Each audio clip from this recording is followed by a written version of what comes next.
Welcome to This Wasn't the Plan podcast. I'm Kali. And I'm Brittany. And we're two best friends who met during breast cancer treatment in our 30s. This rocked our world, but we managed to get through it together. We've laughed, cried, and learned a lot along the way. This is our real, raw, and honest journey, and we're here to help you feel less alone in yours. Thanks for listening. Now let's get on with the show.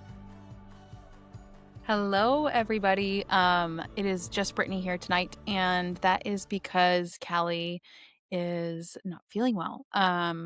Luckily, we have one more pre-recorded episode from when we were together this summer. We recorded a good handful that you guys have seen, and so we are airing our very last one of those episodes on fertility. It's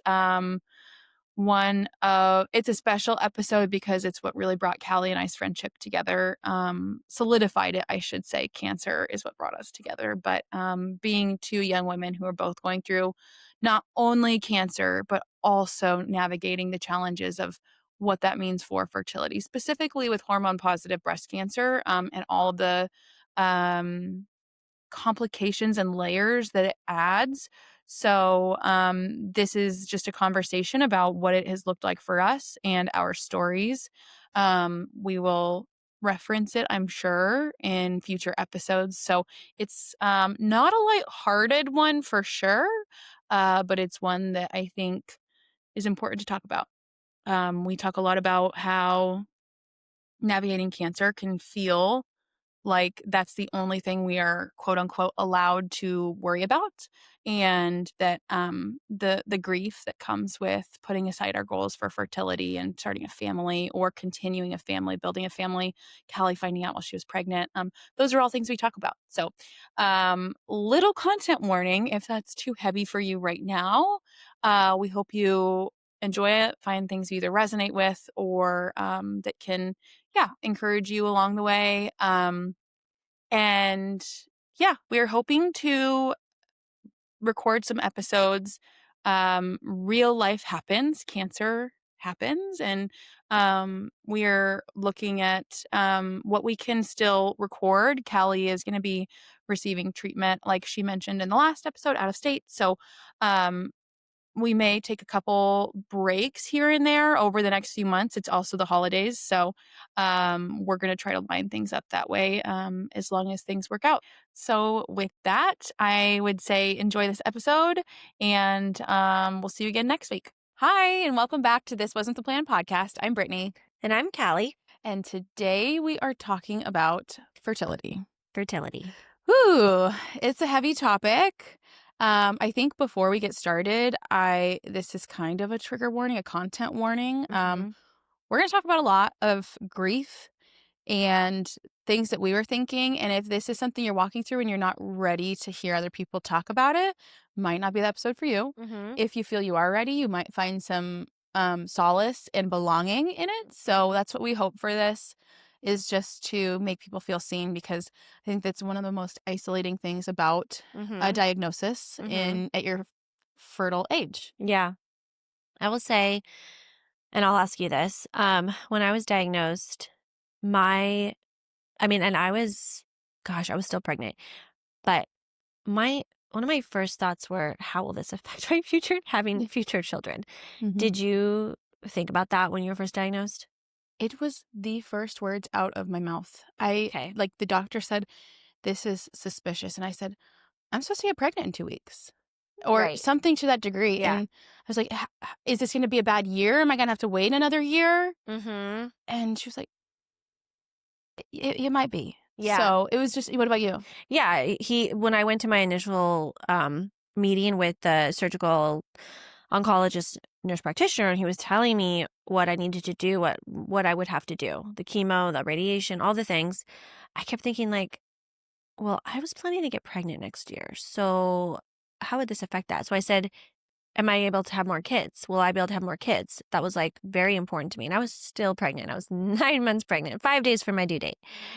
And he was like, yeah, you'll be able to. He's like, if you want to have more kids, you'll have to, stop hormone therapy. You could do, IVF. And it just was like, it was just really on my mind. I was worried about death, but also fertility, which doesn't make sense, but I was really worried about it. And then I already told this in my story, but when I had given birth and that doctor came in and told me not to worry about wanting more children or that I shouldn't want more children, that pissed me off so much. No man should ever tell a woman how they should feel about their fertility and their desire to have children. Um, it was not his place. It's no one's place.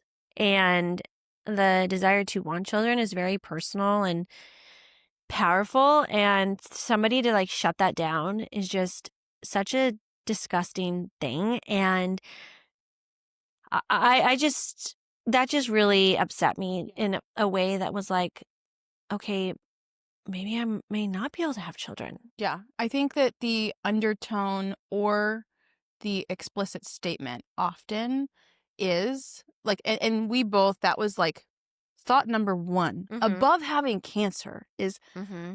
how is this going to affect my fertility goals?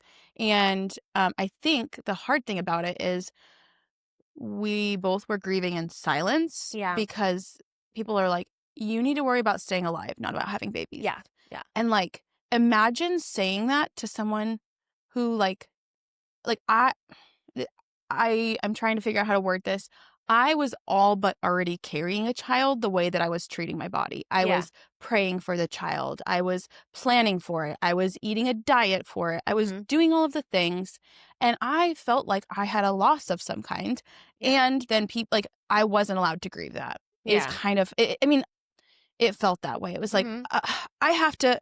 I have to focus on Yeah. this horrible road ahead of me of cancer. Yeah. And so I think, yeah, that was why we've mentioned, like, we bonded so quickly when we Mhm. talked about it because I was like, oh my gosh, I feel really Yeah. seen. Like you could finally say it. Like, Yeah. yeah, I'm upset about having cancer, but I'm also really upset and I really grieve where I thought my life was going to be right now. And Mm-hmm. that's having babies. Yeah. And, I was 35. So well, I guess I had turned 36 by the time I was like stage 4.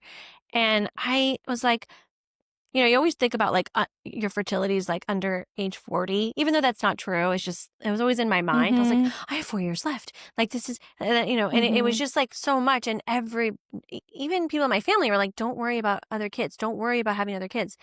And I just feel like it was minimizing that part of this process. Yeah. And as we've talked to other women, because we met so many young women our age, they are mostly all feeling that. Like Yeah. I've had so many discussions with other girls and they're just like, I'm devastated. Mm-hmm. Like I wanted a family and I'm in my late 30s and I don't know if I will be Yeah. able to have it the way I plan to have it, Yeah. you And I know? think it's important to say up front, like, every diagnosis is so different. And like, if you read How to Starve Cancer, like, that brought a lot, that brought this to the front and center for me, that I was mourning the fact that like it was going to change my timeline.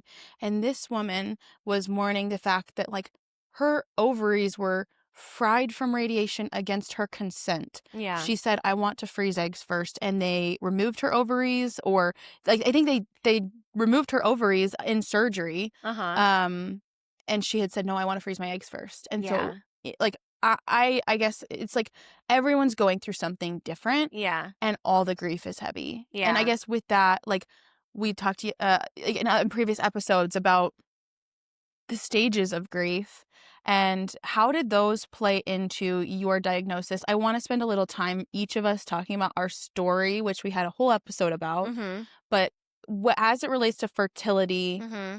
and the grieving process, Mm-hmm. let's zero in on fertility with that. So what was your story like, and how did all of this play into it? Well, I mean, I was pregnant, so I was, thank God I have, a beautiful son and I'm so grateful. And because of that, everyone kept saying when I was going through the grieving, when I was in denial, when I was in the phase of denial, I was denying the cancer.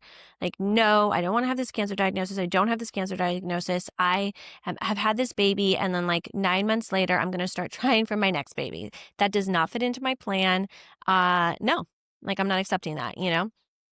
And so when I would say that, like when I'd voice that, it was really shut down and like, no, you already have a child. You have a child. You need to worry about your child and living for that child. You don't need to worry about other children. Like, don't think about fertility. You need to take care of yourself. And while technically all those things are true, Yeah. I didn't want to hear that. I wanted someone to say, you're going through a lot right now, and just hearing me and saying, Mhm. yeah, that's a normal thing to be grieving. Like, where you thought you plan to have more children, and that may not be in the cards for you, and you have to be present in the moment and be grateful for what you have in the moment, but acknowledging the pain that you're going Mhm. through, and that, like, yeah, you may not have those 4 children that you want. Mhm. And then, of course, as you start going into your diagnosis, like, and they tell you your possible treatment options, well, all these things can affect your fertility. Like, you go through chemo,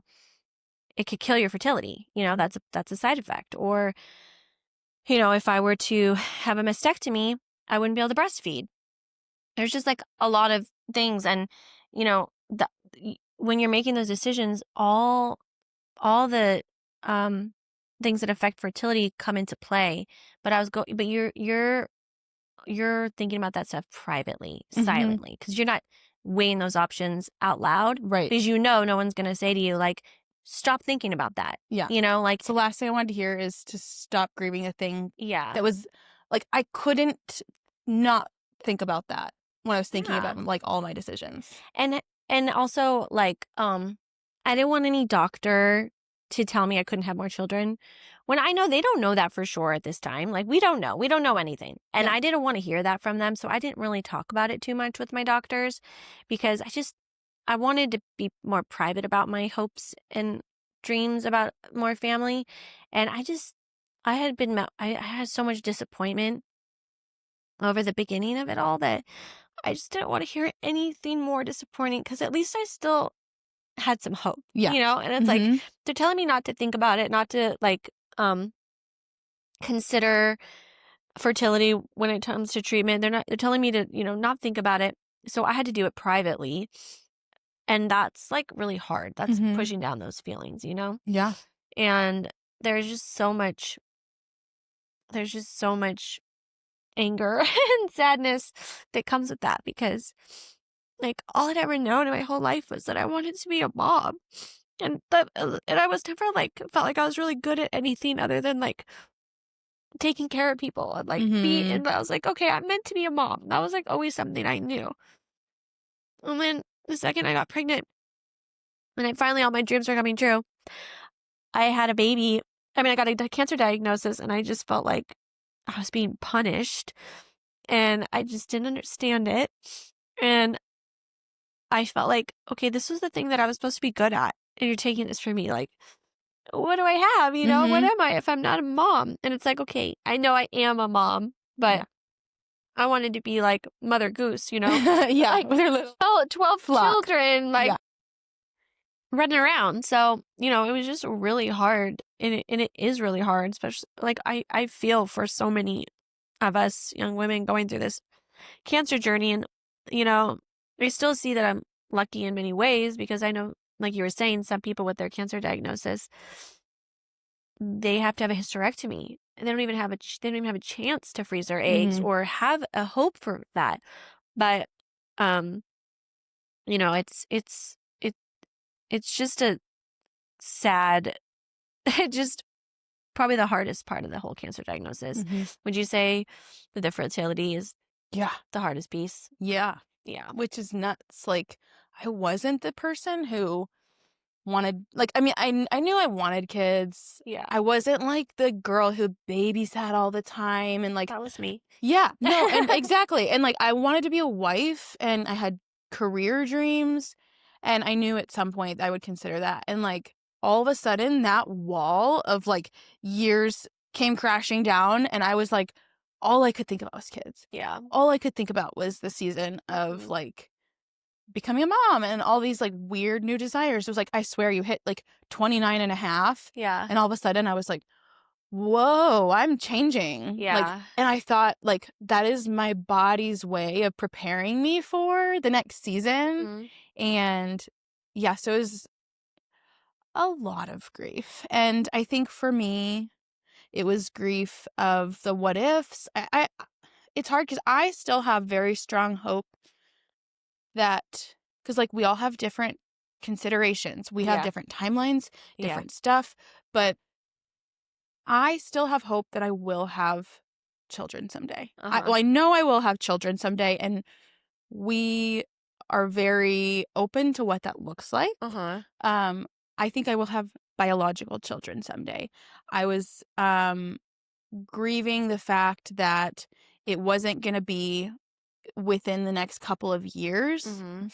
Something that was difficult was that because I was hiding the cancer diagnosis, a lot of people were asking me like, do you want more? Do you want more kids? And I'm like, yeah, yes, I Yeah, do. I do. But they didn't know that I had cancer, of course. Yeah. And so they didn't, it was just a common question to ask somebody if you have one. It's, they want to know, do you want more? And it's like, I would love more. Do you have a magical pill that could take away this cancer and make me fertile? And yeah, I think the grief of not even being able to try was a huge part of it. And I was so excited to be a mom. I was so excited to be pregnant. I was excited. Like, the whole process of creating life is such a miracle. And like, I was on the cusp of all of that. And like, in some ways, I'm like, you know what?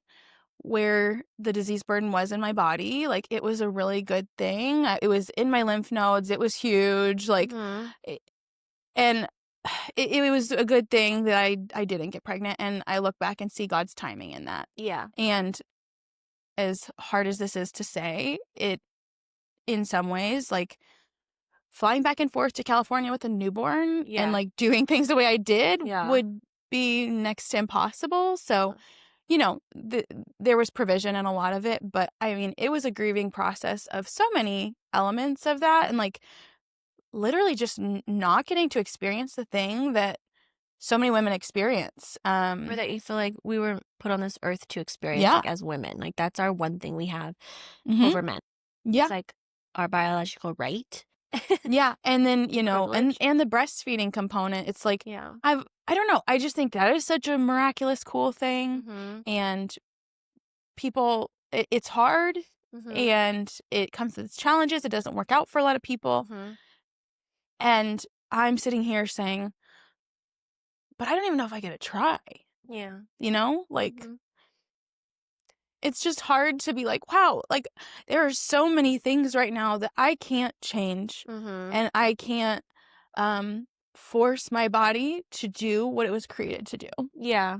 That breastfeeding component is like another one of them, because when you do have breast cancer, depending on your cancer, where it is and everything, mastectomy is something that you have to consider. And if you don't have kids yet, then you won't be able to breastfeed. And when you're consulting with your surgeon, they're just so like, they just don't see that how much you have to consider when doing it and weighing your options. And it's so emotional. Even just my lumpectomy, like, I'll never, even if I'm able to have more kids, even if I'm able to breastfeed, like, I would never be able to breastfeed out of that breast, it's they took out too much and whatever. But that was a loss. That was like a major loss you have to consider. Yeah. And there's just so much you're grieving, and like, how do you even navigate that? I think it's like so important if you have a breast cancer diagnosis in your 30s. I mean, anybody really, but you should have therapy, someone to walk through all this, because we were grieving this fertility thing privately because we weren't really allowed to do it out loud until we found each other. But that was 8 months later, or no, God, that was like 9 months later. It was a long time to be feeling all these feelings. And I wish I would have had like a therapist helping me go through all this, because like, a lot of the stuff they were saying was true, but it was just so insensitive. Like the way the doctors were saying, like, yeah, I know I need to focus on the child that I have right now. Like, duh, of course I want to keep this child alive. Like, of course I want to be alive for this child. Yeah. Like, when a doctor said to me, don't you want to be alive for this child? Yeah. It is such like, don't ask dumb questions. Like, don't make me feel bad that I'm thinking about wanting to give this child a sibling. And like, I'm just like, all my hopes and dreams are like crashing before me, and I'm just dealing with it real time, and I'm saying things out loud, not really thinking because I'm processing, and you're just shutting me down. And making me feel bad that I would think this. And, you know, I know like fertility is just it's a common thing for unfortunately, or I should say infertility for so many women. Yeah. And, I think that's the interesting thing is infertility can be caused by a lot of things. And it's being talked about more. And I think people are finding community more, which is Hmm. so good because something that you and I haven't experienced Yeah. is every single month taking a test and it being negative. Yeah. And I always say it's a different kind of grief because I have friends who have gone through that. Hmm. And the dashed hopes every month is really hard. Hmm. And finding out now, knowing it's like if you're slapped across the face thinking 2 weeks from now I'm gonna pregnant, which is a little wild to think about because Uh-huh. like there's no guarantees that it's gonna work or anything. Yeah. Yeah. But and then you're like, oh no, actually you have to wait another 3 years. Yeah. Like that was just a lot. Yeah. And I think that whole again, we keep talking about the stages of grief, but like I keep going back to it because I'm like, oh, I was so angry. And Hmm. like I think it was like last summer, I was just angry at God. I was angry because I was like, I'm like ready to be a mom. Yeah. I have a husband, I'm financially set up, and like more than anything, my heart is ready. Yeah. And I was preparing for it. And then there are people who don't want it and Yeah. they are. So like, how does any of this make sense? Never makes And sense. yeah, I mean, luckily I was in therapy Hmm. and she never once like made me feel like, hey, we shouldn't be talking about that. Let's not focus on that. We need to, focus on Yeah. cancer diagnosis because she knew, like, you're never going to process a diagnosis that's affecting the thing that you were, Hmm.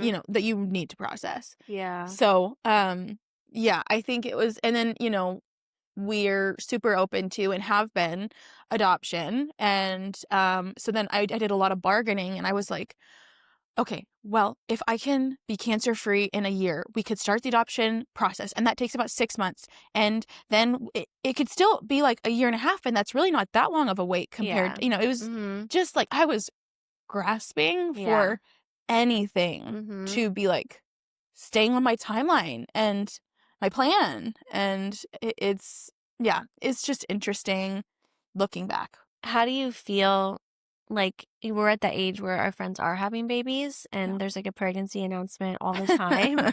And Yeah. I I can't say that I'm out of the anger phase. Like Mm, I wouldn't say I'm in it, but I'd say I dip into it. yeah. And I feel like I have to go back through the stages of grief sometimes when I hear about it. And it's like I I am, of course I'm happy for my friends when they have babies. Like I know what it's like. I want to, to be a mom and like to have that joy. Of course I'm happy for them. This is what they want.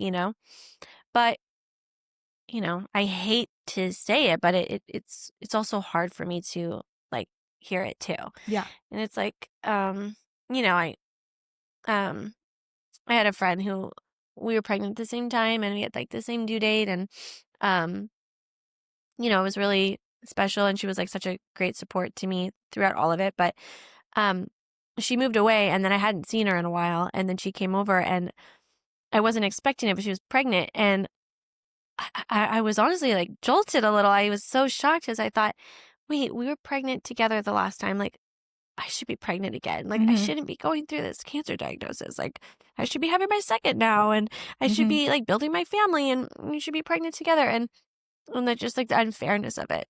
And I was so like ashamed that I was more jealous than I was happy for her. And like, I don't want to be like that. Like, Yeah. I want to be just like overflowing with joy for all these people. I don't want to Yeah. be feeling like this sadness and anger and having to go through all this. And like that night, I just like cried myself to sleep. And I was just, had to go through it again. And I Was it about had, a year ago? Because I feel like we were like in it together. no, this was actually 2025. This was in like Mm. January. Mhm. Yeah. So it's just really hard. And like, I was just Mhm. wondering like how you deal with when you hear of other people having Yeah. babies. You know, it's complex as all of this is. I I think I've noticed that I feel joy first now, That's good. which is just a sign of healing. I still get sad, Mhm. but it used to be, and of course I felt bad. Like, I don't want them to feel bad that they're making me sad. Like, this is happy news for Yeah, them. of course. But I think I'm especially, it's easy for me to be happy for people who've had some kind of struggle. Uh-huh. And I think it gives me like a weird hope of like, oh, they're seeing their redemptive story and Yeah. all of that. But I think, a big piece of it for me is that, like, I'm not part of the moms club. Like, I don't have a single child. I don't have any kids. And so, like, all everyone around me is sharing in that experience and sharing in this challenges, or sharing in, oh, I didn't get much sleep last night, or oh, I'm training that my kid on how to eat this thing, or Yeah. all this stuff. And it's weird because I had done so much prep that I like have a lot of knowledge, and I'm just like, I have like 10 nieces and nephews. And so Yeah. um I think it is weird because I feel like I can't contribute to the conversation. And I think I've let go of that a little bit and given myself permission. Like, if you have something to say, no one's gonna be like, well, you're not a mom, you don't get it, you know? Yeah. But I think that's always the voice in my head is like, you need to bow out of this conversation. And I'm almost 33 and I'm live in Nebraska. So that means that some people started 10 years ago.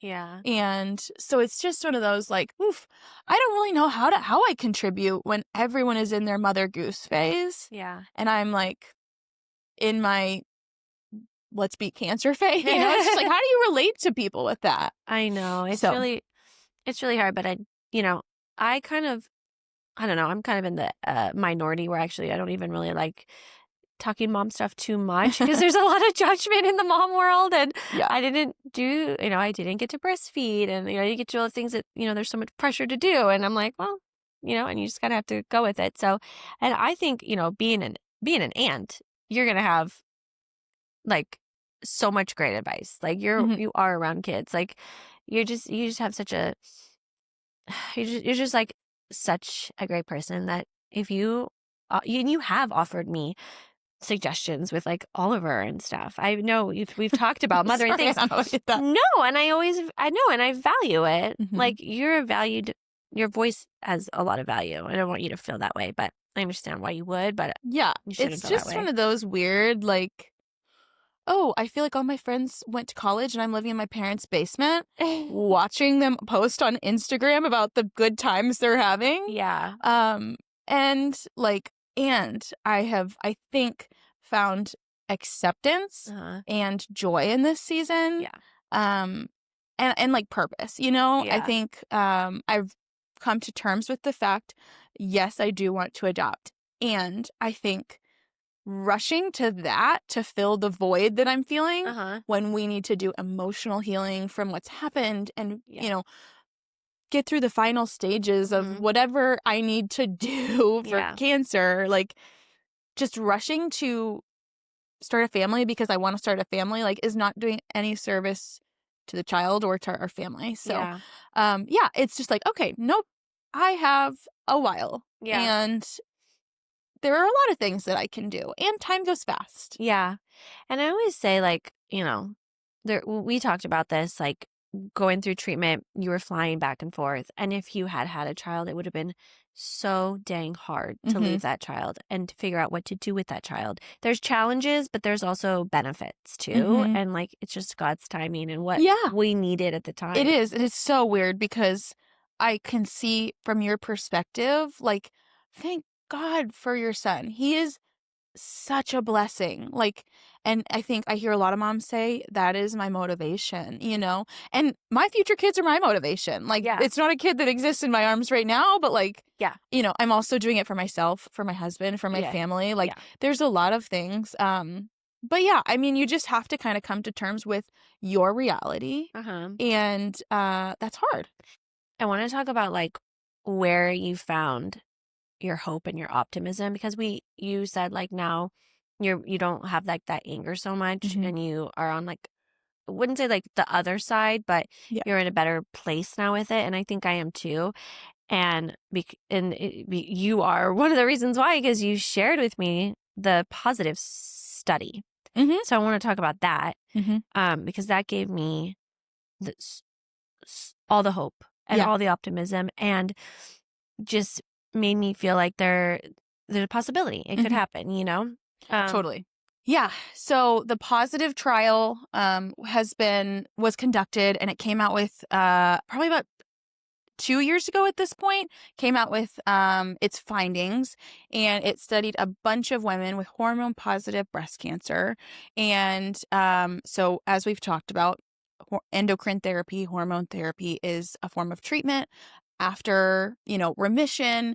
And for women who they paused after 18 to 24 months of endocrine therapy to get pregnant or attempt to get pregnant, Mhm. then they wanted to study the risk of recurrence. If you do pause, and, most of the women, I think it was like 74% of participants achieved at least one pregnancy, 65% delivered healthy babies. Mhm. And what they found was no statistical significance in recurrence rate. Both were very low. I think it Uh-huh. was around 7 or 8%. Uh-huh. And neither the group that continued the endocrine therapy or paused Uh-huh. um, had a difference, which gave me and a lot of women Yeah. so much hope. So much hope. When you shared that study with me, I remember feeling like my mind was blown a little bit, because I know I have a little PTSD, of course, like being diagnosed while pregnant. Yeah. But I was like, okay, this this is a possibility. I don't know if it's a definite, but it's a possibility. If God wants me to have more kids, other people have, and Yeah. I've seen other stage 4 patients who were in remission, um, and this like breast cancer, Mhm. babies after breast cancer Facebook group, have babies and Mhm. not have a recurrence. Yeah. And I thought that was incredible to see. And it just gives you so much hope and optimism. And maybe, I don't know if I'll ever not have fear of that, but it definitely puts more emphasis on the hope than the Yeah. fear. And I'm sure people think I'm crazy for even wanting to attempt it, but I don't really care. Yeah. And, my dream is my dream. And, you know, also, when I don't know if anyone had ever said this to you, but when I was maybe mentioned that like I was worried I wouldn't be able to have more kids, like in the beginning, someone would say, you know, there's so many options. You can do surrogacy, you can do adoption, you can do IVF, you can for blah blah blah. And I just remember thinking like it's actually not that easy, because surrogacy is extremely expensive. We just spent hundreds of thousands of dollars on trying to save my life. Where are we going to find the money for that now, you Mhm. know? Which is, I think, usually like $100,000 or Yeah, at more. least. I And think and that's if the it number I hear. works, Right. some Oh, people doesn't take. yeah. And then also surrogacy involves IVF. IVF is expensive. That's expensive. That's hormones. Not fake, but I don't know Mm. exactly, but it's hormones. How will that affect it? Like, there's just so much to consider with that. And then adoption, like, I think it's a beautiful thing, but it's also something that I had never considered. And You also can't prescribe to someone else. yeah, Like, I can't be like, you should just adopt. I had read somewhere that like if you had a terminal illness, what they want to consider this as, that you can't adopt. So I was Mm. like, well, I don't even think that's an option for me. So Mm. it was just like, having somebody say that to you, I know they're maybe trying to be helpful, but it just like wasn't helpful. And it's No. not that I think easy. it's one of those subjects that, like, if you decide to open up to somebody about Mm, it, the best response is literally just like a hug and like, I'm sorry. I'm sorry. Like, Yeah. there's no like, yeah, but it's okay. Or, You could well, do this. you will This is fixed. someday. Like, sure, someday. And that's like 3 years from now, like, When I'm 70, like I'm 37 years old. right. Like I don't have that much time here, but yeah, I know. I just wanted to bring that up because it was something that someone said to me, and it's just not that easy, No. you know? Yeah. So I mean, we could talk about a million pieces of this. Let's talk about like just a few parts of your experience. Did Okay. you meet with a fertility specialist when you were diagnosed? No. So initially, when I had my meeting with my surgical oncologist nurse and he had told me like what I was going to do and then, or should do, and then I elected to do a lumpectomy, it was only, the lumpectomy was 2.5 months after my diagnosis. And there just like wasn't enough time to Mhm. consider freezing eggs. The fertility specialist reached out to me. Um, but honestly, I, even though I was extremely concerned about fertility, I couldn't take that on. I had a baby. Like, I was so overwhelmed. So I didn't Mhm. really get to even consider it as an option. It was Mhm. just too much. It was Mhm. too much. And in hindsight, I kind of wish maybe I would have frozen some eggs, Mm. maybe tried to do that. I didn't know, and they kept telling me that my cancer is hormone positive. I didn't fully grasp that, but I thought putting in the hormones is going to make it worse. Like, I'm just going to pull this, I'm going to surgically remove this thing and I'm going to be done with it. So I can deal with this after, Yeah, it you didn't know? seem like the most immediate problem, Yeah. even though it was the most immediate thing you grieved. Yeah. Yes. Did you feel like you could have frozen eggs or was that offered to you? It was twice. So I was diagnosed, and 22 hours later, I had a call with a fertility specialist. I Soon. do appreciate that they wanted to make, because, like, as the integrative patient, looking back, I'm like, dang, the hospital did so much for me, like, just setting me up with all this stuff and Yeah. scheduling everything and doing insurance. Like, I want to give credit where credit's due. Yeah. But I was like, that might have been a little too soon. Yeah. And I didn't even know probably, like, the extent to which like pregnancy could be a risk or anything like that. And then she's like, yeah, if you do, when you do chemo, you need to freeze your eggs and blah blah blah. And I was just like, wait, can I use those in 6 months? Like, what are we talking here? Like, Yeah, yeah. and yeah, then I'm like, what about, like, I know people who say they have like horrible side effects and they just feel like really crazy from all this stuff with their egg freezing. And it felt so sudden. I didn't even know if I wanted to do chemo. So then I go to California for a couple weeks. I come back. I'm making decisions about low dose chemo, and then I get a call, and they're like, the nurse practitioner was relaying the conversation. She's like, yeah, I don't even think we talked about it. We don't even think it's a good idea for you to have kids. So you should probably consider surrogacy and blah blah blah blah blah. I was like, ever, ever, Yeah. and it was shocking. And then that's when I met with my oncologist just a few weeks later. I'd started to look into it, and I was like, I brought the study of the positive trial, and he's like, you've done your research. And Yeah. he's like, I was going to pull that up for you. And so Aw. we had this like really nice little banter, and every oncologist has a different opinion, but the trial is the trial. And most are in favor of saying, hey, that's what the data is showing. Yeah. Some are still very cautious. Yeah. So then started low dose chemo, had the conversation again with the fertility specialist, and they were Mhm. like, it's now or never. Like, if you're going to start chemo, you should freeze eggs now. And if you don't, that's fine. Still do Zoladex. And that was where we really had to have hard conversations Mhm. and make peace with that.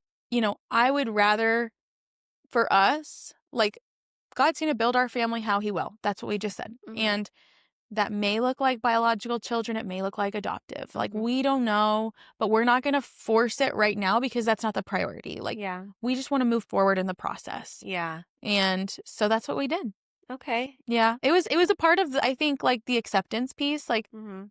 yeah, just kind of like, okay, this is maybe not what we're going to do right now. I'm honestly so proud of you in like a non-belittling way that you could get to that place and that you've gotten to that place because it's really hard to accept that your plan isn't going to go the way you wanted it to. Yeah. And especially when it's something so as personal as fertility and having children. And, you should really give yourself credit for getting there. I mean, I'm not even there yet. So I'm just really proud of you. Thank you. Yeah. Yeah. I mean, I'm not either. Like, there's still the emotions, but I think it was like heavy. Like, I took that 6-week break between low dose chemo, Yeah. and that, I swear, God gave me that break to just work through the grief of fertility. Like I had other stuff that was delaying me from starting chemo. I needed to get some tests done. But like everyone around me was announcing pregnancies. And I was just like, whoa, okay. Yeah. And so it was like boot camp for that. So yeah, I think it allowed me to come with a fresher, clearer perspective. And yeah, I want to like talk a little bit about our future. Like Yeah. it's hard and it's vulnerable to dream, but I want to hear a little bit about what you do have, like what do you hope for your future with fertility? I mean, my hope is that I'll be in remission and I'll stay that way for a couple years. And then I think I might want to try to have more biological children. Um, I feel bad saying this, but and I hate saying it, but I feel like I wasn't the mom I wanted to be when I had Oliver because I like had to deal with, the cancer diagnosis, and I feel like I wasn't there for him as much as I wanted to be there for him, and it was so stressful. And I would just like love the opportunity to be able to, try it again, you know, have another baby and have peace and have a peaceful, Redemptive. yeah, just do it again. And I don't want, and I feel bad saying that because, it's not like I neglected Oliver or anything. I loved him with like my whole being, but I would look down at him and like be sobbing and smiling, which you can do. It's possible. Everyone said you can't cry when you're smiling. Not true. Prove you wrong. Yeah, prove them wrong. And I feel like I was just like so robbed of that experience. Like, Yeah. I'm obviously grateful that I had it, but that was like my whole life's dream. It was like having a baby. Like, that's all I ever wanted. And I just feel like it was just not what I expected. It was really, really hard. And I know people have hard pregnancies and everyone kept saying to me, like, it doesn't matter that it didn't go according how you wanted it with the C-section and the not breastfeeding. It's like you have a healthy baby. And yes, of course. Like that is the most important thing. I have a healthy, beautiful boy that I love, but it doesn't mean that I don't feel that it's all that massive disappointment that I went through. And I would just really love the opportunity to give Oliver a sibling. Yeah. And I would love to, grow our family. And I don't know, I do believe if God wants me to have another child, he will. I'm going to be really begging him to do it differently this time and, to just like protect my body throughout it. And obviously I know things now that I didn't back then, like all the methylation stuff, the toxicity of my body. Like it's a true miracle that I was able to have Oliver when I did because my body was so imbalanced. I mean, truly, I was just chronically stressed, all the toxins. Like, I know how to go about living differently to like, set my body up for like optimal wellness. Obviously, there's a lot of things we still can't control, but I just hope that in the future I'll be able to do that. And it's going to take a lot of prayer, a lot of courage and hope. And if I'm not able to, then we'll discuss other things, you know, but that's what our hope is right now. Yeah. Well, you've kind of discussed it, but what do you think about having a baby? I think it's interesting to like think about what my hopes are and have such a bad history of control and planning and being like, I'm open-handed. Like, what is the difference between like control and hope? And so I in this acceptance phase have kind of just been like, I don't really know. Like I dream to still have a big family, like whatever that looks like. I love just like the chaos of a big family and that like everyone has someone to run to and like, I don't know. I just think it's the coolest, specialist thing. Yeah. And so whatever it looks like, I would love to still have a big, crazy family.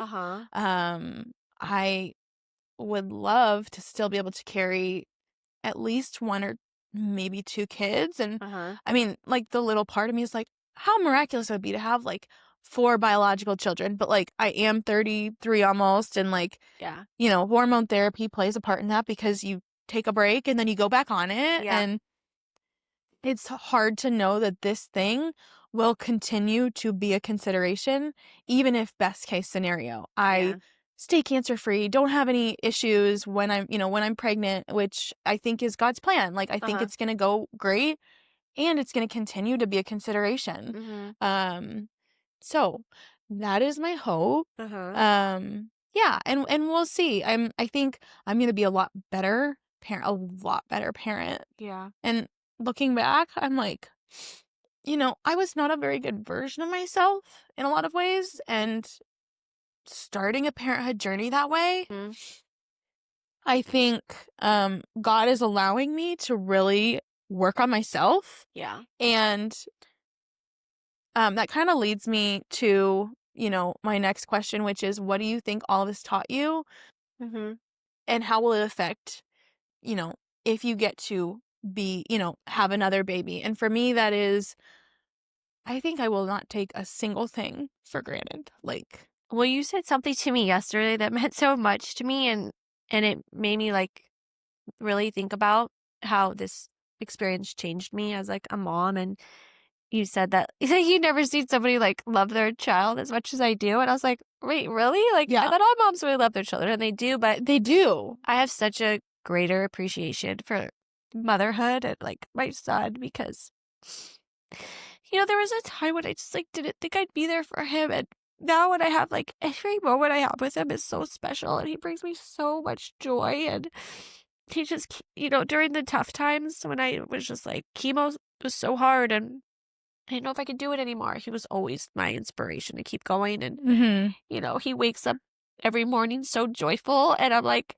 it teaches me to wake up and be appreciate the fact that I am waking up and that I have a home and that I have a husband and like who loves me and is caring for me, and a son and a family, and like all these things that I'm so grateful for. And I think I was always somebody who was just like looking at the future, like, okay, well, okay, I have this thing now, what's next? And then what's next? Like, what about I always was Mm-hmm. thinking about the future, and this really taught me to be present. And Yeah. I still, it's a learning lesson. Like, I always have to say to myself, okay, let's think about the present, like be in the present. Like, Mm-hmm.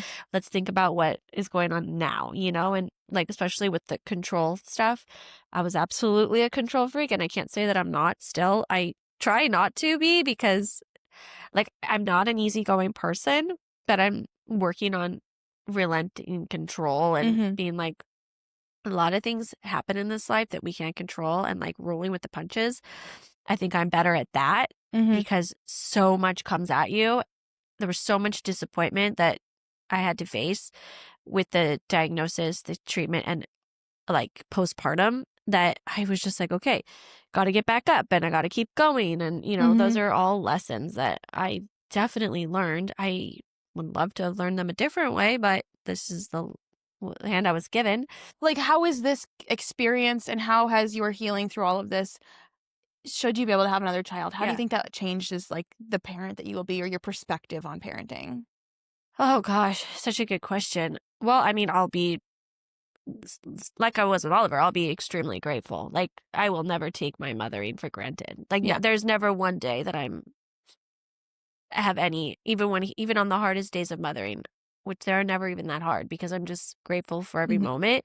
I'll always be just grateful that I have that child, and I will just love them unconditionally as I would before, but it's just different. Every moment is Yeah. just, A I sit different there and I look at thank things. God. Like, there's times when I just like the little moments, like he's holding my hand crossing the street, and I'm just like, thank you, Lord, for this child and for this moment. Mhm.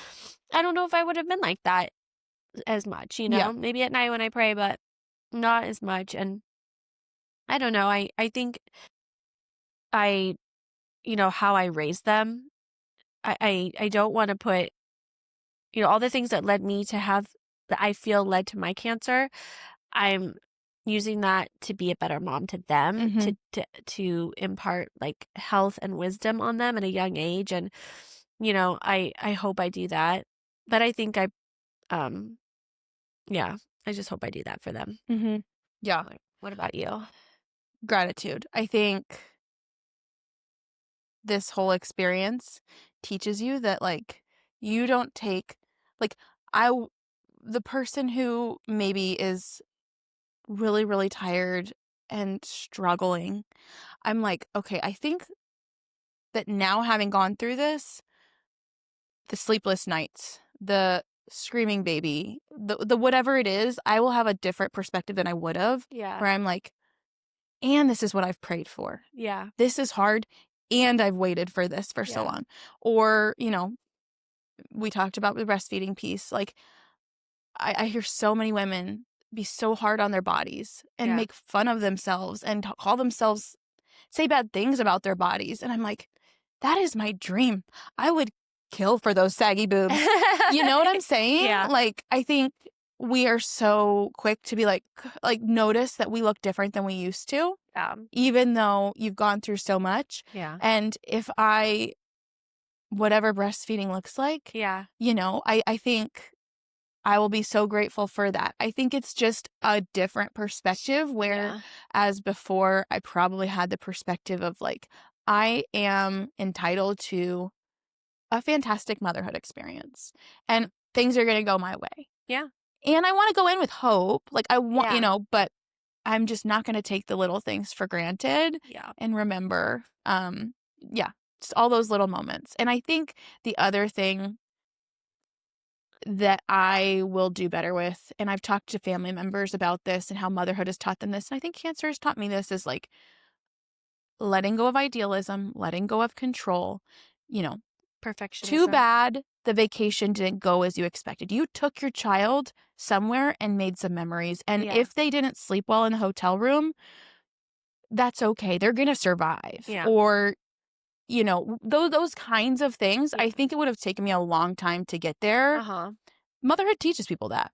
Because of the diagnosis, I was a less stressed out mom, which is kind of crazy because I think I would have been the type of mom, had I not had a cancer diagnosis, I know I would have been the type of mom that wanted to be perfect. Like totally. I wanted to make sure he was meeting all of his milestones. And did he have the perfect, what's the perfect way to sleep train? What's the perfect way to wean? Like weaning. Yeah. I would have looked into all of that stuff and read about it all the time and been consumed about it. And because of the diagnosis, I just couldn't, and I didn't. And I just cared for him. Cared for him in the way that like moms 100 years ago cared for their babies. They fed them, they loved them, they gave them met all of their needs, And so when people would ask me things like, I try to do like non-toxic stuff and obviously of course do organic and all that, but that I'm going to always do that. Yeah. But I just was like a pretty like lax mom. That was what surprised me about you, because knowing your personality, I asked you some things because I've got, moms in my life who struggle with perfectionism. And I was just like, so how do you do this? And you were like, I don't know. And I'm like, you are so free from all of that because you didn't have the luxury of time to go down the scroll holes. And, I think it's interesting because we talk about like the lessons we've learned and like, not like having the non-toxic home and doing things like in the most healthy way possible to honor their little bodies and all of that. And also I think you can get down that rabbit hole and then all of a sudden you become this anxious wreck who doesn't even enjoy parenting because you just can't be perfect. You cannot be perfect, but loving them unconditionally and just providing for them a safe, happy home is really what they need. And, I'm also not a part of any like mom groups because I just didn't have time to be a part of that. And I think there's a lot of shame and judgment when it comes with mom groups. And I think we should be each other's like greatest supports, not adversaries. And there's so much judgment, especially around breastfeeding and formula. And a friend said to me when I felt so bad that I couldn't breastfeed him, she was like, fed is best. It's not breast is best. Fed is best. And it's like, yeah. And he's fed. And what's interesting is, I don't know, you cancer, but I think that you probably would have been so like, I think that the whole sphere of the crunchy world, really struggles with that concept. And it is true. Yeah. The breastfeeding is a miracle. And it's not a reality for everybody. Whether you have breast cancer or not, there are things that get in the way of it. Yeah. And I think it's just, you got to have a loosely held plan. Exactly. And so there was, of course, a lot of lessons that I learned along the way, but I have so much hope for the future, and I literally will not let anyone take that from me. Yeah. As much as people want to sometimes, to be realistic and then I don't care. Like, I'm hopeful, and I've come this far, which is a miracle, and I'm only going to get better, and I have so much hope for my future, but also yours, and I can't wait that one day when we get to share that exciting news, whatever it is, however it is. However it looks. Yeah. I'm like sitting here tearing up, thinking about like being at each other's baby shower, like just like those moments that are coming in the future. Yeah. And like how much more they'll mean and how redemptive it is. Yeah. So thanks for being my friend through all of this junk. Yeah. I think I would not be in the place that I'm in today without your friendship and being able to process all of it. Yeah. And if you're listening to this and you're going through something similar, like, I don't know, we need to like create a little community of people. There are those moms. breast cancer or babies after breast cancer groups on Facebook, and those are really good. Just like finding hope in other people who are going through it and or have been through it and are on the other side with their, little miracle babies. So. Yeah. And your grief is real, and don't let anybody try to tell you that it's not, or tell you that you can't have it. But I'm also grateful for your friendship and letting me process all this, even with a child. I always felt bad, but felt like you always just like accepted it, and we're just always there for me. So I'm so appreciative. I think that's enough. I think we need to go take a nap. I'm dehydrated from all the crying. So a lot of cortisol released through our tears today. Thanks for listening, and we'll be back next time, maybe with a lighter topic. Yes. Okay. Bye. Bye. Thanks for listening to our podcast. We have a big favor to ask. Please hit subscribe and leave a review. It really helps people find us. Thank you so much, and see you next time. Bye.